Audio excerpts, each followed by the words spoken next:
Hello guys and welcome to What the Tech episode number 33. My name is Adam Lobo and yes, I'm the only one hosting for today because our brother Vernon is going for a pickleball tournament. So let's together say good luck to Vernon for the tournament. So he'll be joining us as usual next week once again. So this is a special episode whereby I'll be doing this alone because I really felt like instead of skipping this particular week, it is really important for you all to know the current news and what has happened for the past week at least.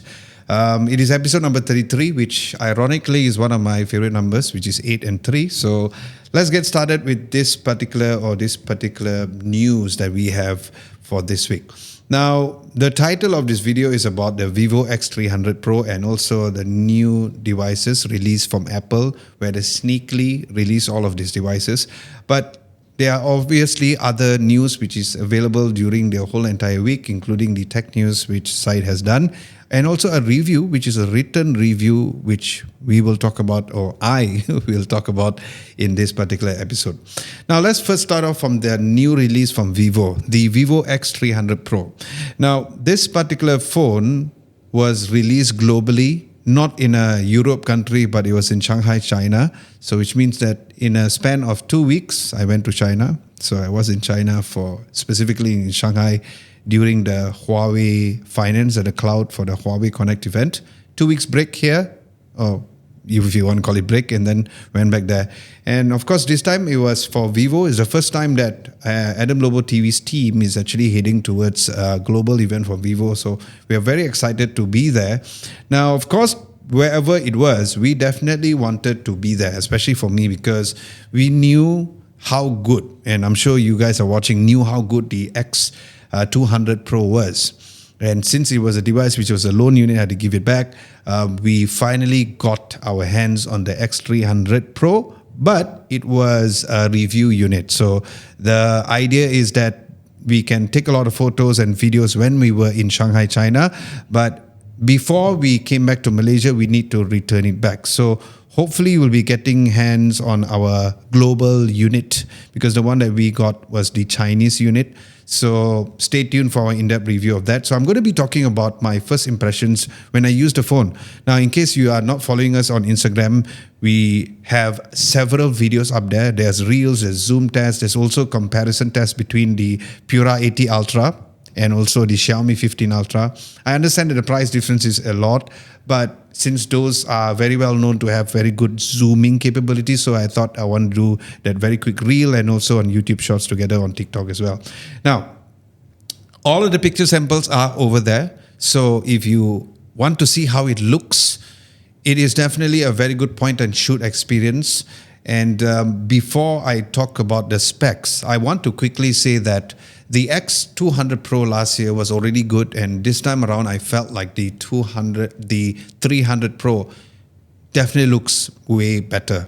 Not one notch up, but at least 2 notches up, and definitely one of the best smartphone cameras to be released in this particular year, similar to when the X200 Pro was released as well. My only thing that I feel like I did not really like is the fact that a lot of phones these days tends to overcompensate on the exposure. So when you take pictures at night, I had to bring down the exposure to -2, meaning like, when you touch the phone screen, you need to bring it down to slide it down. This happens with most phones whereby the skies does not look black. It looks a little bluish and orangish depending on how the skies were. So that is something whereby I felt like I didn't like that much, which I did give my feedback to Vivo. Now, what's interesting is that after the global launch, we had this session called the Blue Talk, whereby a bunch of us from Malaysia, Singapore, Thailand, all the media, so it was segregated based on Southeast Asia, we got to sit with the product managers and the people who's developing the cameras and also the image processing. And we gave the feedback. I showed whatever they had. But just for your context, I'll get Lihu to help to put some of the picture samples for you all to see, like a slide a show because all the pictures were taken vertically. The macro mode is really amazing, but ultimately the night shot was my only so-called complaint because the skies look too bluish, too exposed. Some people may like it, but for me, I like how the pictures look more naturally. But what's interesting is that when I mentioned about that, according to one of the people representing Vivo, they said that there will be a mode within the camera app which allows you to remove any additional image processing. So which means that if you don't want that wow factor of the AI working its magic, you can actually have a default mode, which was quite amazing. So once we get our hands on the global unit, I hope that will be out of the box. At least we can immediately test those features out with using the image processing from Vivo, especially with the MediaTek chipset, which is of course the chipset within here as well. But I'm not going to talk so much on the phone's usage and the specs because obviously when we have our unit, I'll do an in-depth review of that. But there are two main releases or two main products which was released from Vivo. Of course, they had the AIoT products and stuff, but the main thing was the X300 and also the X300 Pro. What's interesting is that there are difference in specs where they are sort of a compromise on either the main camera or even the telephoto camera. So this was a little mind-boggling. I didn't understand why Vivo made such decision. I did ask them and their reply was like, oh, there's a separate market for the pros and non-pros. To me, I feel like they should just keep the pros to be all high quality in terms of the cameras, and the non-pro, maybe you bring it down a little. But what I mean by this is that the Pro comes with a 200 megapixel telephoto lens, but the main camera is a 50 megapixel lens. The ultra-wide is 50 megapixels, so that's fine. So while the Pro has a 200 megapixel telephoto, the non-Pro has 50 megapixel telephoto, which is fine. But the main uses a 200 megapixel lens. But the Pros is a 50 megapixel and the ultra-wide is the same at 50 megapixels. So it seems like Vivo is positioning the non-Pro for people who prefer to use a higher quality main camera, and the telephoto 200 megapixel is for the pros. For me, I feel like if you're going to get a Pro, you should be getting the best of the best, right? Probably, in my opinion, the Pro should have been another 200 megapixel sensor, but that also could be difficult because you want to fit a huge sensor over there. Could be something which is a bit harder. At the same time, if you were to bring down the non-Pro to a 50 megapixel camera, then you're not getting the best of both worlds. Because ultimately, the front cameras are also the same, 50 megapixel for both of the phones. Battery-wise, the Pro has 6,510 milliamps of battery. It's using their Blue Volt silicon carbon battery, and the non-Pro is 6040. So we're looking at a 500 difference in milliamps between the Pro and the non-Pro, because the display size is quite significantly different, whereby the display is 6.7 inch on the Pro, and the non-Pro is at 6.3 inches. So it is quite different in size. And if you saw our reel, or if you haven't seen it yet, be sure to check it out, like I mentioned, because we do have the comparison between both of the sizes. But I'll try to get Lihu to put as much B-roll in this particular discussion on this What the Tech episode that we are doing right here for my solo episode as well. Cameras, as I mentioned earlier, very good. But of course, in terms of the additional features that Vivo has done is the AI features. Now, these AI features are really mind-blowing. I didn't use as much because keep in mind that you need to have an internet connection in order for the AI to process this. This is similar like the AI Four Seasons thing, whereby there's the AI storyboard. Now, this was interesting, whereby if you take a picture of someone and if you switch to the 200 megapixel mode, it gives you like a collage, which is processed automatically based on the phone. So once you take the photo, you click on the camera app, on the AI storyboard, it will like separate it between a collage of 3 or collage of 2. It is actually quite interesting, and I tried it out. But the caveat is that you cannot try it on buildings. You can only do it on people. So keep that in mind, but also you need an internet connection. There's this very interesting feature called AI Remove People, or AI Remove, but there's something along the lines of taking a picture in a very crowded area. So you just say you have a subject, and then you take a picture, and it will remove people automatically after taking the photo without you manually removing them, which was quite mind-blowing. And that was actually quite nice. And I didn't use it as much because I went there alone, but our friends from TechNave, Joshua and Apple, went over. Not Apple, the brand Apple, the person's name. And it was quite interesting because they removed all the people there and just kept the subject, which was that case was Apple. So she was the main subject.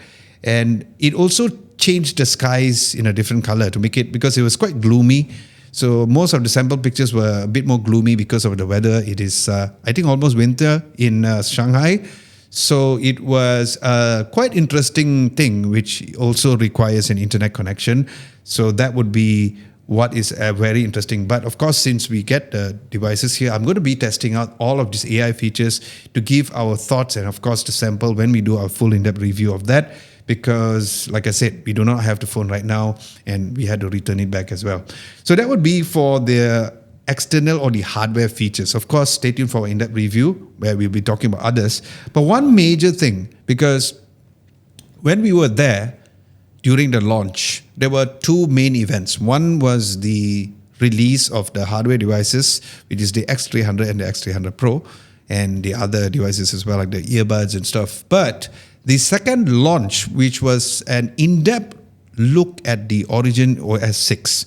So in case you are not a Vivo user, prior to this, in China, it was using Origin OS. But in Malaysia, it was using FunTouch OS or everywhere else globally.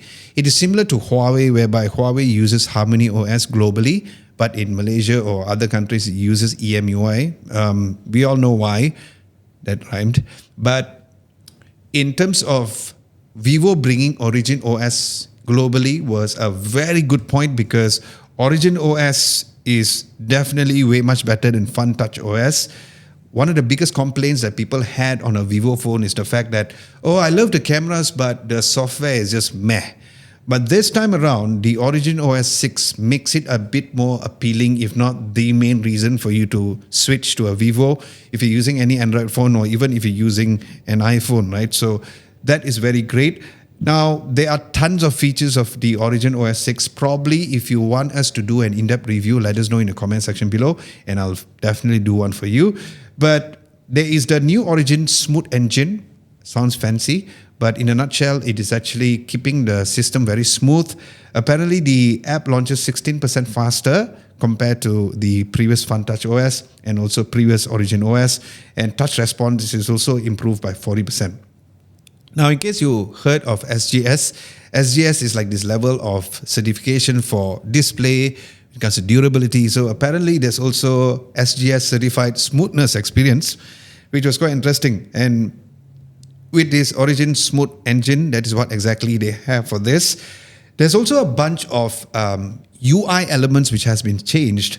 It has a little of an Apple look to it. So if you look at it, and it looks familiar because it does look like liquid glass, but not exactly glass, but more on the blur and the floating kind of effect that you get on iOS 26. There is the card stack layout, similar to the notification that you get on an iOS, and also the floating blur effect and also ripple animations. So which means that when you move around, there's a little more animations were there. It won't slow down the phone like most people think it is, because it's an Android phone and it's pretty quick in terms of the RAM. But that is one of the main things. Even if you swipe up, towards the left or on the right, the window will go up accordingly if you're just moving between apps, which is quite interesting. There's also AI retouch. Now, they are probably the first ones to do this, whereby you can remove objects on a live photo. It takes a while for it to process because it's going online, and also since it's going frame by frame. But since a lot of people are starting to use the live photos, which of course Apple has done it for the longest time, but right now live photos are also supported on WhatsApp. So that could be one of the reasons why there's a lot of focus being on the live photo. So it's quite interesting whereby you can actually remove that besides your typical removing the reflections. There's also AI Magic Move, where you can reposition to move a subject. Also, I did a reel on that. You can check it out. It's similar to Samsung's AI Resize, whereby you can resize the person, or you can move it to a certain area, very similar to Galaxy AI as well. So that is available in Origin OS 6. And of course, the feature which looks very obviously following what Apple is doing is the Apple's Dynamic Island, or Vivo's version, which is called the Origin Island. Now, it's exactly like what you would expect from a Dynamic Island, but it's not a notch which always stays on there compared to an iPhone. It shows live updates, you can have quick controls. But what's interesting is that I didn't test this out myself, but during the keynote of this presentation, they said that you can also support copy and pasting text. So if you go on a text, you copy, and then you go up to the Origin Island to select that, and then you paste it from there.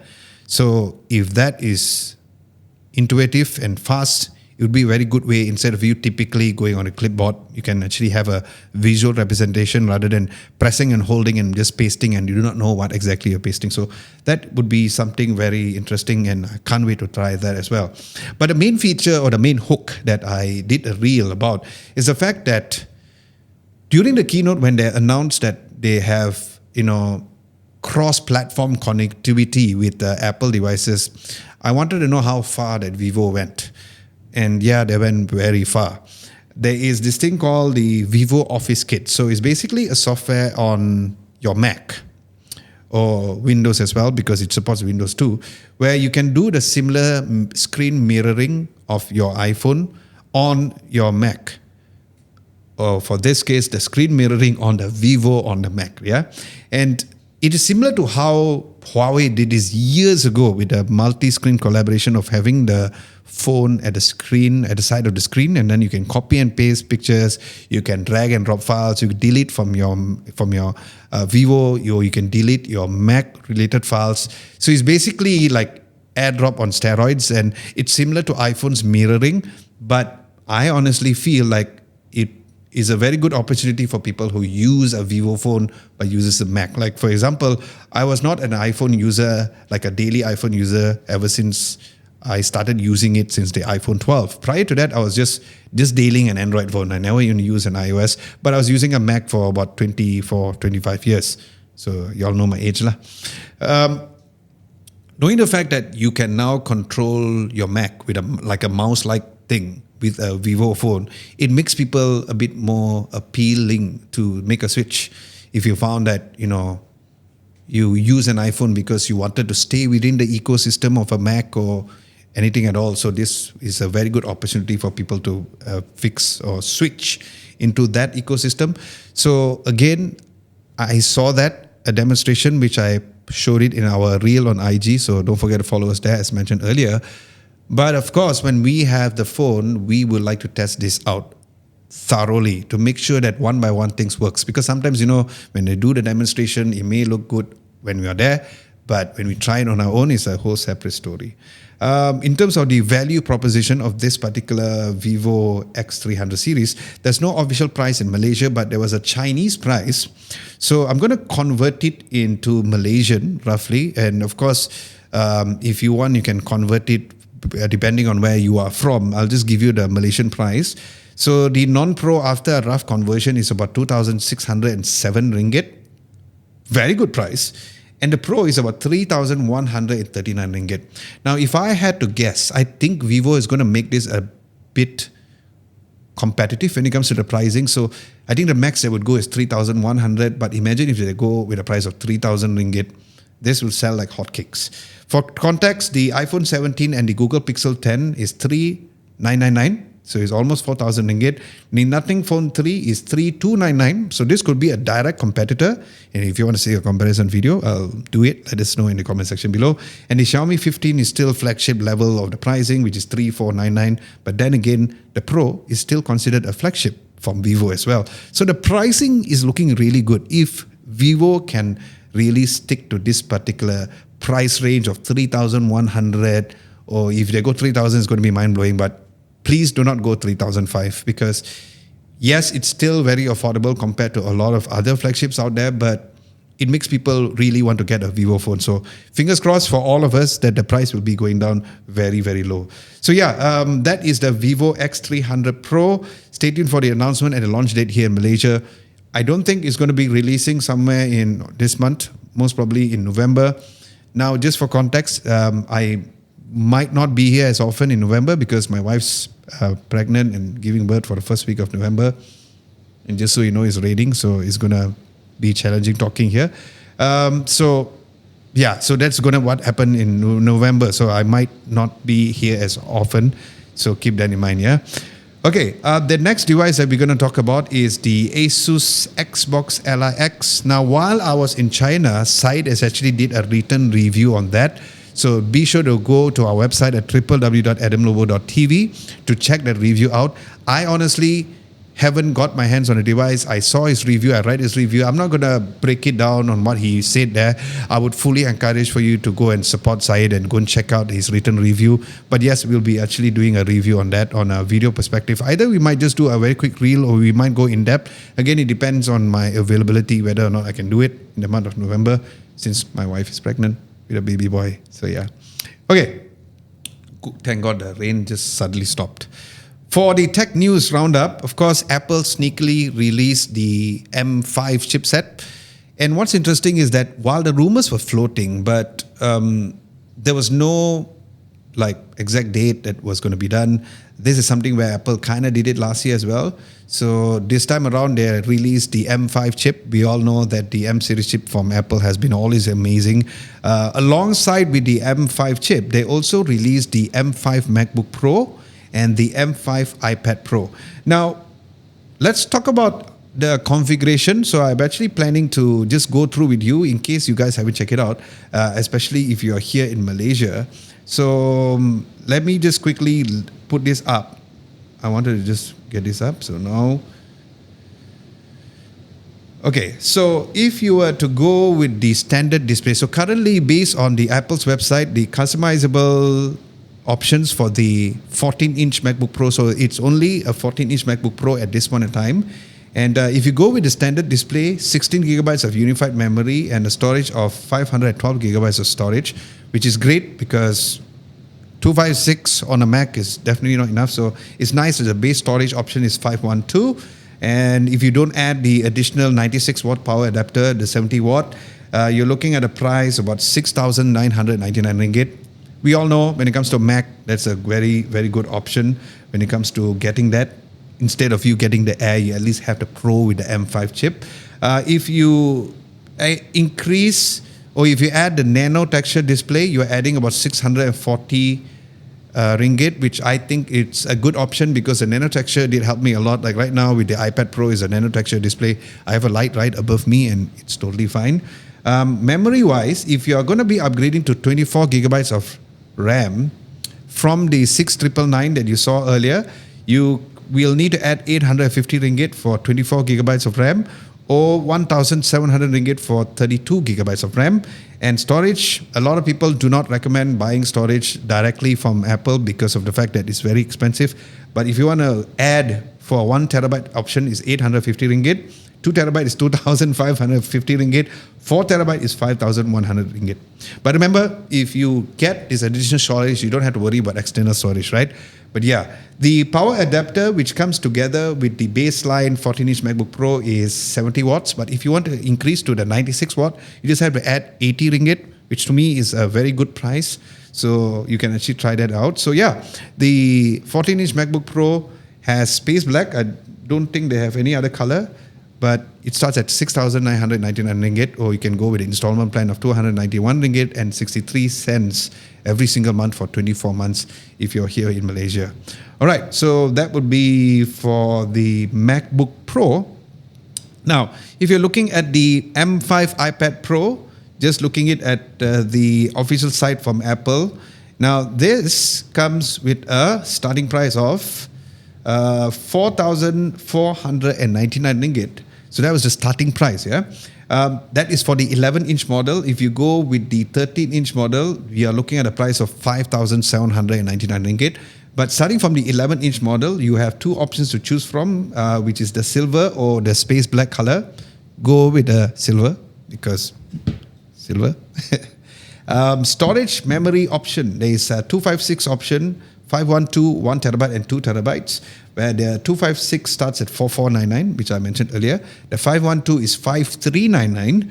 1 terabyte is 7199, and 2 terabyte is 8999. Now, this one, if you're a super crazy hardcore user of an iPad Pro, then go with the 2 terabyte. Otherwise, I honestly feel the 512 would be a just nice way to do things as well.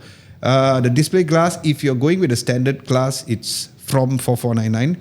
But if you go with the nano texture, so for example, if I were to go with the 256, and then I go with the standard glass, is 4499, as mentioned earlier. But if you add the nano texture glass, it seems like you cannot add the nano texture. Ooh. Okay, so here's the fun part. You can only add the nano texture glass if you start from the 1 terabyte option onwards. So if you're having the 512, you cannot have the nano texture glass. I do not know why, but apparently that's the case. You also have the Wi-Fi model. So let me just go back to the standard glass and go to the 256. So 256 has no option of cellular apparently. So probably we need to go to 512. Also no. 1 terabyte. Okay, probably we need to. Okay, got it. Okay, if I were to go to 512, no option. 1 terabyte. Okay, I'm confused. 512 standard glass.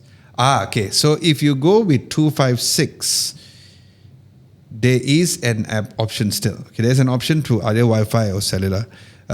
So again, the cellular model will be a bit more expensive. Instead of 4499, it will be going at 5399. So yeah, that would be the products released. Stay tuned for a review of those products if you are interested, and even if you feel like you don't need to upgrade, this could be for people who are using maybe the first generation M1 iPad Pro. That would be the same when it comes to the MacBook Pro as well, which is very appealing for people who is not necessary from generation to generation upgrade. You can actually, even like for me right now, I'm actually using the M2 Max MacBook Pro. With the M3 Max MacBook Pro, not the new M4 version, because it's good enough for me. So yeah, that would be for all of the devices released from Apple, from the M5 chipsets, the MacBook Pro, and also the iPad Pro. Let us know what are your thoughts about this, and which one are you planning to get, or is this finally the time for you to make a switch if you're buying an iPad Pro or the MacBook Pro? So for me, I am excited with it. I can't wait to have these devices, and then we'll give you our in-depth review on that. The next tech news, which Syed also found, is that Samsung is actually patenting a self-repairing screen. That is quite interesting, whereby it will be a self-healing display for future foldable smartphones. So this is going to be specifically for foldables because of how not so durable the inside screen is, because it's interesting patent that describes a smart system that can detect and repair tiny cracks around sensitive on-screen components, like for example the cameras, the sensors, and even looking to have a potential in-display fingerprint sensor within the screen, which is quite good. And if that is the case, we all know Samsung can do that very well, and that could potentially mean that Samsung would be the very first one to do it. But then again, sometimes Samsung supplies screens for other devices, right? Like Oppo and all. So imagine how you might see them releasing it first before Samsung because of the sheer amount of volume that Samsung have to produce as well. So the problem is, of course, the fact that foldable displays are very vulnerable, especially for Google Pixel 10 Pro Fold. You all saw the video from our friend Jerry Rig, everything gone into flames. So this is going to have like an added layer apparently to let the moisture and oxygen in, which without it will actually let moisture and oxygen in and will eventually destroy or damage OLED or even touch layers as well. So Samsung is planning to add like a tiny sensing loop made of ultra thin wires to add a cutout. Again, this sounds very out in the open. We do not know how exactly it's going to be working. Where this particular loop will constantly look for damage. If it detects any crack, it will trigger the repair process, which is quite interesting. And it also mentions a dummy metal patterns that reinforce the damaged spots and self-repairing, which is, you know how, like for example, like you you put something on a glass or on a plastic, and then you know how like it goes back to normal. It's going to look something like that according to them. But again, we have to get the devices first to really understand how that works. But of course, again, that it shows that Samsung is not only improving their hinges, because their hinge is very strong because it cannot be bent like what Jerry Rig everything or Zach did it compared to the Google Pixel 10 Pro Fold. They are looking at self-repairing displays as well, which could be a very good way and redefine how we think about foldable smartphones in general. So yeah, let's see whether the future Galaxy Z Fold 8, we are 8 really, right? Yeah, we are already at 8. Would have this, but knowing Samsung, since the foldable will be released like usually end of the year, I think they're going to wait on that first, and other phones are going to be releasing taking Samsung screen and probably be the first one who have a in-display fingerprint sensor. So yeah, Galaxy Folds and foldables in the future using Samsung screen might literally heal themselves. Doesn't sound like sci-fi anymore, right? Okay, the next news, I believe, or the final news for this week, which was interesting, is the fact that the Nothing Phone 3A Lite is rumored to launch coming soon, where they are planning to expand their lineup to a new and a more affordable model, which is the Nothing Phone 3A Lite. Okay, it is expected to launch globally in year 2025, which is like, that's quite recent. According to the Thunder, that might be true. We do not know. Now, this particular budget-friendly is an option or an alternative for the Nothing Phone 3A. Price is rumored to be about 953 ringgit. This is a conversion to rupees, placing it at the mid-range smartphone segment. But again, 953 ringgit is extremely affordable. I don't think it's going to be that affordable. If it is, means like, wow. And of course, this aims to get the Nothing Phone brand to a wider audience. I'm glad that they're stuck with Nothing as opposed to putting it on CMF and making it even more budget. So at least it's a Nothing Phone, which is technically the bigger and the higher quality brand. So that was really great as well. The expected specs is looking at about 8 gigabytes of RAM with 128 gigabytes of storage. So in the year 2025, 1 to 8 gigabytes of storage is extremely low. But then again, knowing the fact that, you know, the price, if it's going to be within the 1,000 ringgit mark or so, that is actually very, very affordable. And based on past experiences and what we have seen, especially in Southeast Asia or Malaysian region, the phone is usually cheaper than the global conversion. So if the price is about there, it's really going to be mind-blowing. There will be obviously just two options, which is black and white, and the processor, cameras, and the battery details are not revealed yet, but it is expected to retain the Nothing's transparent design, but not sure whether or not the glyph interface is there. There are rumors that it's going to be there or not, but I feel no lah, because of if you're going to reduce the price, means I don't think so. So yeah, this would make a very strategic move from Nothing to, you know, compete with other mid-range brands. Since we are talking about 3,000 ringgit. And I've always told people always ask me that, hey, what phone can I get for a price of 1,000 ringgit and below? And I always tell them, you know, the price to the return, the diminishing returns that you get, or the diminishing returns that you get on paying a bit more higher, like 1,500 to 2,000 ringgit phone is definitely better. But if Nothing is going to have a phone within this price range of 1,000 ringgit, this might be a good phone, because remember, Nothing OS is one of the best Android OSs out there. Of course, very compatible with the likes of Samsung's One UI and also Origin OS, which is coming out soon for all of you all as well. So yeah, stay tuned for that. As usual, we'll be giving you up-to-dates or updates whenever that thing releases as well. All right, we'll be skipping our segment of Who Asked for This, because the best person to present that is Vernon. So since he's not here, we'll be moving forward to the community segment. Since last week we were not here because I was in China, so we do have this particular community segment question coming from Syed. And thank you guys so much. As usual, the community questions will be out every single Tuesday, and we have two here. First of all is the battle of the newish phones. Which would you rather use, a foldable or an ultra-thin smartphone as your daily smartphone? Let us know your thoughts in the comments section below. The highest one is that neither. I will stick to normal phones for now. Interesting. Foldable is higher So people seem to be liking a foldable more. So that is at 19%, and ultra thin is the lowest. Before we look into the comment section below, if it's me, wow, good question. I still feel very comfortable using a normal phone. But if I had to choose between a foldable and an ultra thin, I am following this and go with a foldable, because a foldable, at least it makes it a little different. But after using the iPhone Air, my perception for thin phones is slightly going towards, I might use it, but probably not my main device per se. Let's see what you guys think, but it seems like I am following what the general consensus is for the community post. So let me just quickly load up our community tab and see what you guys have mentioned about that in terms of the comments as well. At this point in time, we had a total of 193 votes. Thank you so much. Pretty high number with 8 comments. So the 8 comments is that Amir Firdaus says that I'm a Pro, Max and Ultra user together with a foldable. Wow, together.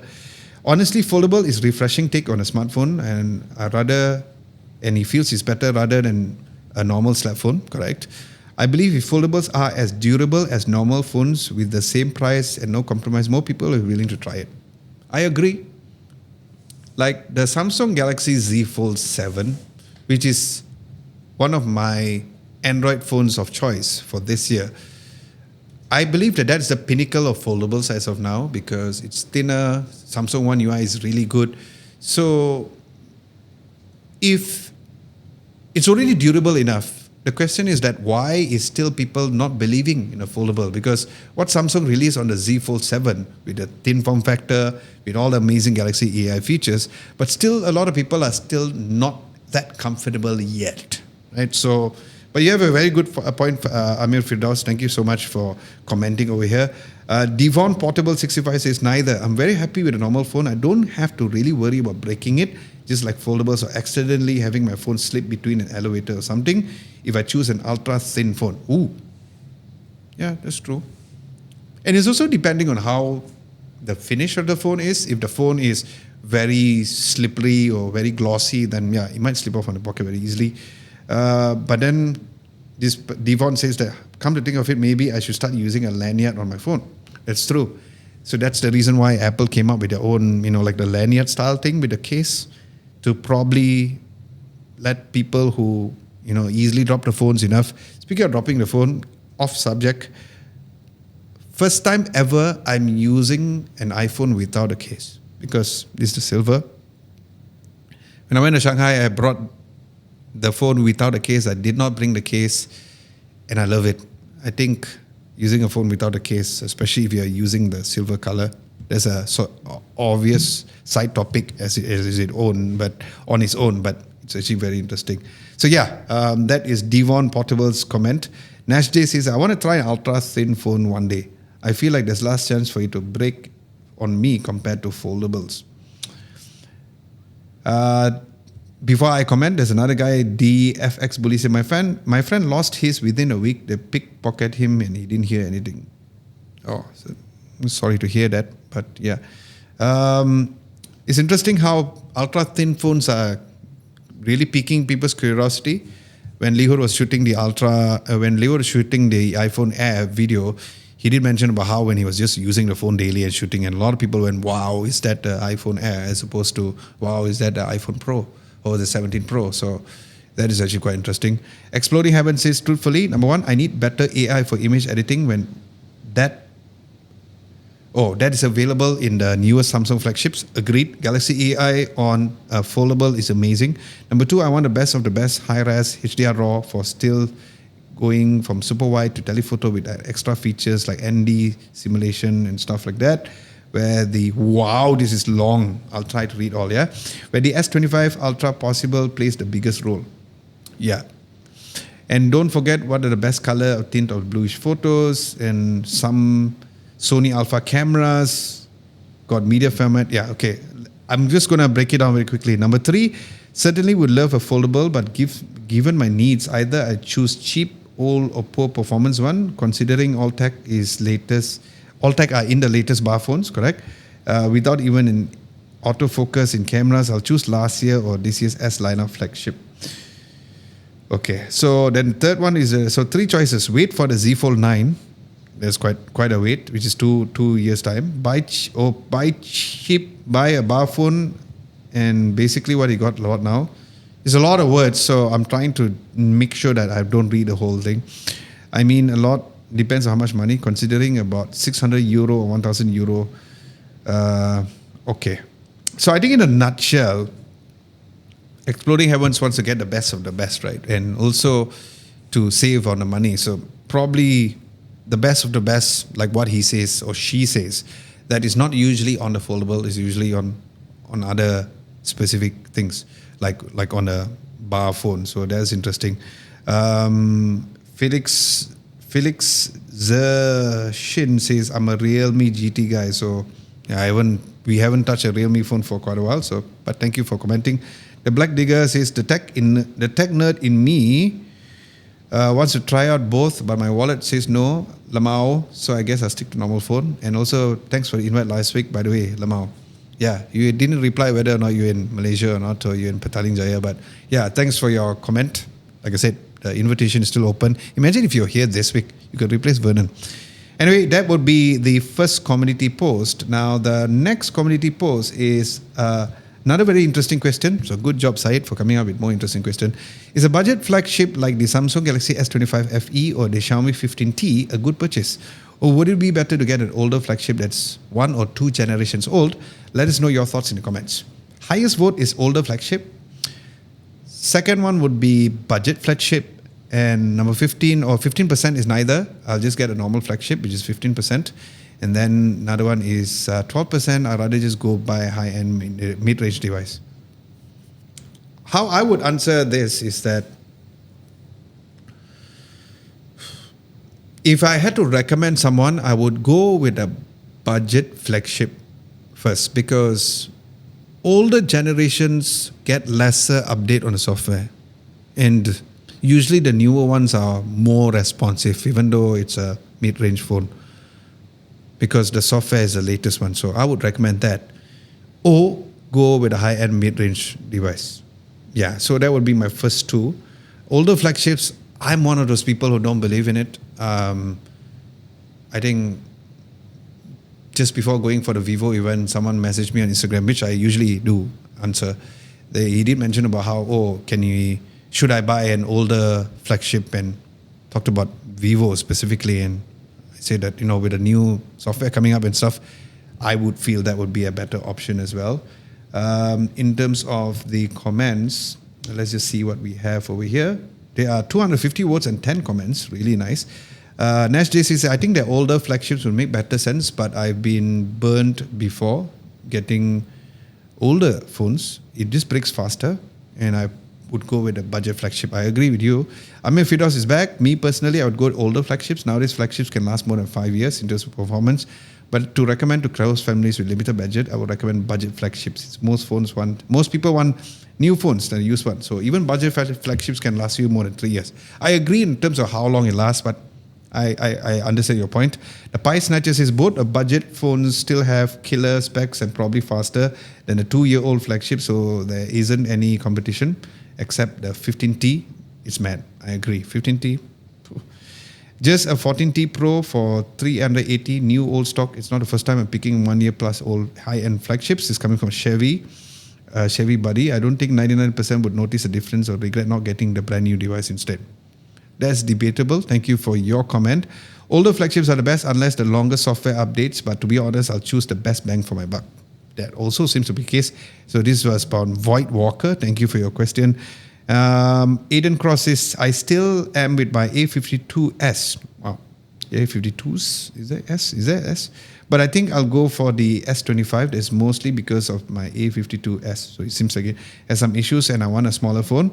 And the S24 has Exynos in my country and I like the Snapdragon. Again, the idea of Snapdragon Exynos, there's a huge debate on that. So I think I'll go with the S25 and to be future-proof for the next 5 years or so, which is kind of true. Thank you for your feedback. The Black Digger says, I remember a time when Xiaomi was the king of these budget flagships, like the original Poco phone and the Mi 90 Pro. I agree. Those were good times. I agree. Nowadays, they kind of lose that identity a bit more, and the 15T is good, but not the caliber as impactful as the previous phone. I might do a comparison video between the Xiaomi 15T Pro versus the iPhone 17 Pro. Then we might see whether or not the cameras are that good of a camera. Devon Portable says that flagships are overrated unless you're someone who shoots videos or take video pictures or living. You don't need an iPhone Pro Max Ultra Plus Ultimate or whatever. I'll take something that's like the Nothing Phone 3A over any of those any day. I'll be happy, which means that I can use, which is why I'm still using the Samsung Galaxy A73 until it dies. I'm using the A73 also. Not my main device, but still a very good phone. That's the reason why Samsung stopped the phone, because it's too good. Ayan says mid-ranges are just saturating the market. Not sure what he meant, but Devon says they make the bank. They make the bank though, especially with brands throwing every single shiny thing they can to entice people. Why brands are just puking them out. Good point. So yes, appreciate the amazing comments and the amazing votes that you guys have done here. As usual, if you want to be part of this community for us to have this discussion, it's really great. Of course, with Vernon, we're going to have a longer conversation on that, but that was not the case for today. But that was my feedback when it comes to all of your amazing comments. And stay tuned at our YouTube community page every single Tuesday. Yeah. Okay, that actually concludes the overall What the Tech episode 33. Last week's video, or week before, was the Samsung S25 FE. If you haven't checked out that review, be sure to check that out. And the iPhone 17, the baseline in-depth review, is also out, so be sure to check that video out. You'll be surprised at how great that the phone is. Battery life amazing, pictures are great, so be sure to check it out. If you're watching this on a Saturday, tomorrow we'll be releasing our in-depth review of the iPhone Air, and then we can kind of discuss about that the next podcast as well. And with that, I'd like to close today's What the Tech episode 33, the very first episode that I've done it myself. Let me know your thoughts on this particular solo style. Are you guys okay with that? Or we still should have Vernon back, which we still will have Vernon back, but yeah, a different episode for you guys for this week as well. So my name is Adam Lobo, and thank you so much for watching, and we'll catch you guys in the next one.